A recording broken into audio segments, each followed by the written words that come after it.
Today we are going to be talking about balanced literacy and what that means in a classroom. So, balanced literacy was the base for my graphic organizer because I believe that with the incorporation of balanced literacy components plus the big five, makes for a great classroom. The different components for balanced literacy are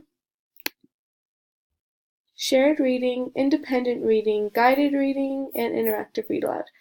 So I've seen multiple of these things in use in my placement classroom. So for shared reading means when students join or share the reading of a book supported by a teacher.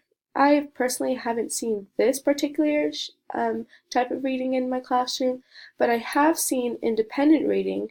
And independent reading is when a student has the responsibility to know what level book they are on and to read to themselves in a good environment. So for independent reading, I saw this take place in my placement first grade classroom when they independently read at stations. So for stations, one of their stations is to at read any book they want, but it has to be in their level book. So if they're level C, they have to look through the C bin, or if they're level D, they have to look just through the D bin. For guided reading means it allows for differentiation within instruction. So what that really means is, I saw this in my placement classroom when the teacher would call. This would also happen at stations. So one of the stations would be teachers would call, or my teacher would call a handful of students on the same reading level, give them all the same book to read, and the teacher listened to them read, and would guide them if they had trouble with identifying a word or sounding out a word, and then after, the teacher would ask them questions about the book, so they could reflect on their share of reading and understanding. For interactive read aloud, I saw this take place. Or interactive read aloud, first of all, is when a teacher reads a book but then also incorporates the students into it somehow. So for me, I read a book called Measuring Penny at my placement for a lesson plan, and throughout the book I would pause so the students could talk about the text with one another. So my book was about my lesson was about non-standard measurements, so every time the book would mention that, I would pause and we would talk about the book.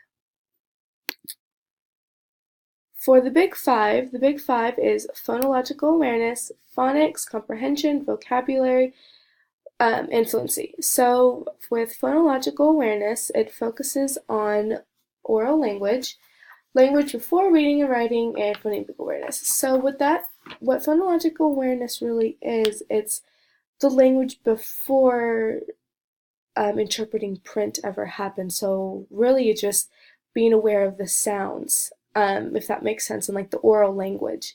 So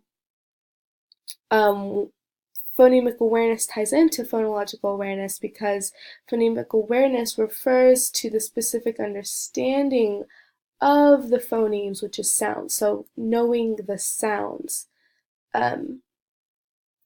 So phonics is the letter-sound correspondence, phonemes and letter symbols used to represent speech, and we'll learn alphabetical principles. So the primary focus with phonics would be really understanding that letter-sound correspondence and that a specific sound goes with a specific letter. For comprehension, thinking within the text, thinking about the text, and thinking beyond the text.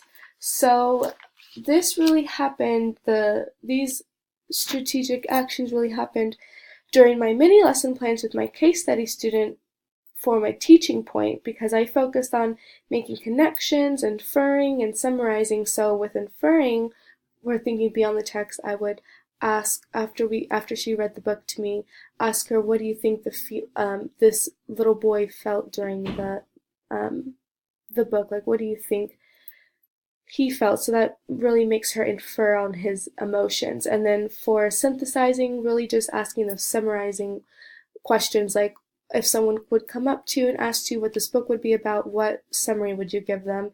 For making connections, the other week we read a book about an Easter egg hunt, and she really made that connection that she also does Easter egg hunts, and she could really relate to that book as well.